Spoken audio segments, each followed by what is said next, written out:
सोलापूरचे जिल्हाधिकारी आणि माझा एक फोन कॉल सध्या महाराष्ट्रात व्हायरल होतो। मी काय जिल्हाधिकाऱ्यांना कुठल्या 2 नंबर धंद्याला संरक्षण देण्यासाठी फोन केलाय का? मी काय जिल्हाधिकाऱ्यांना कुठल्या टेंडरमध्ये मला टक्केवारी मिळावी म्हणून फोन केलाय का? मी काय जिल्हाधिकाऱ्यांना कुठल्या बेकायदेशीर कामासाठी फोन केलाय? जर पाकडीमध्ये गेल्यानंतर तिथल्या शेतकऱ्यांनी, पूरबाधितांनी जर आम्हाला सांगितलं की जेवण सुद्धा वेळेवर पोहोचत नाही, तर मग त्या शेतकऱ्यांचा, पूरग्रस्तांचा आक्रोश प्रशासनापर्यंत पोहोचवणं हा माझा गुन्हा आहे का? आणि जर गोरगरिबांचा आवाज बनणं हा जर गुन्हा असेल तर तुम्ही लाख वेळेला करेल। अरे मागच्या 5-6 दिवसांपासून कधी सिंदखेडला, कधी पाकडीला, कधी डारफळला, काल धाराशिव जिल्ह्यामधील देवगाव असेल, करंजा असेल, इथे सगळीकडे जीवाची पर्वा न करता पावसा पाण्यामधून आम्ही जातोय। त्याही व्हिडिओमधली माझी परिस्थिती बघा, मी पूर्ण पावसात भिजली आहे। जर लोक आम्हाला सांगतायत की प्रशासन येत नाही आणि मदत करत नाही, आणि म्हणून जर आम्ही तिथल्या तलाट्यांना फोन केला, ग्रामसेवकांना फोन केला, तहसीलदारांना केला आणि जर समाधानकारक उत्तर मिळत नसेल, तर जिल्हा प्रशासनाचे प्रमुख म्हणून मी जिल्हाधिकारी महोदयांना फोन केला। मग त्यावेळेस तुम्ही बघा, मी जिल्हाधिकाऱ्यांना कोणतीही एकेरी भाषा वापरली आहे का? एका राजकीय पक्षाचे जरी प्रवक्ता असले तरी मी काय माझ्या पक्षाच्या नेत्याच्या नावानं त्यांना धमक्या दिल्या आहेत का? मी जिल्हाधिकाऱ्यांना कुठली शिवीगाळ केली आहे का?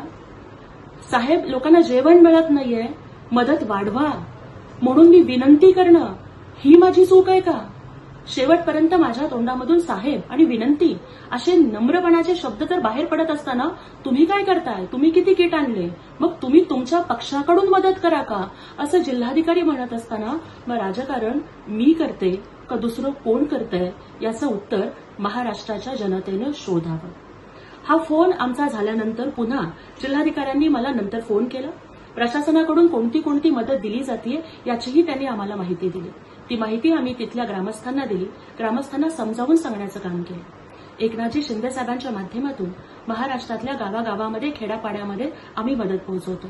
नवरात्रीचे 9 दिवसाचे उपवास असून सुद्धा तहान भुकेची पर्वा न करता कमरेपर्यंतच्या पाण्यातून चालत चिखल तुडवत आम्ही लोकांपर्यंत पोहोचतोय। जिथे मदत देता येते तिथे मदत देतोय, जिथे काहीच देता येत नाहीये तिथं महिलांना मी माझा खांदा देतेय आणि खेड्यापाड्यातल्या बायका माझ्या गळ्यात पडून रडतायत आणि मी त्यांना धीर देतेय। हे माझं काम करणं हे चुकतंय का? हे राजकारण करणं आहे का? अशा आपत्तीच्या वेळेमध्ये, नैसर्गिक आपत्तीच्या वेळेमध्ये जर मदत तुटपुंजी पडत असेल तर साहेब आम्ही सुद्धा किट वाढवतो, तुम्ही सुद्धा किट वाढवा, हे बोलणं हा माझा गुन्हा आहे का?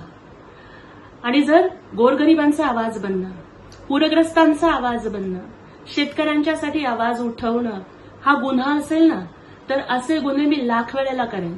तुम्ही खुशाल मला फासावरतीच लटकवा, मला काहीच वाटणार नाही, शेवटपर्यंत झगडत राहीन। आणि ज्या लोकांच्या पायाला साधा चिखल सुद्धा लागला नाही, आज ते लोक जर मला ट्रोल करत असतील तर त्यांना मी काडीचीही किंमत देत नाही।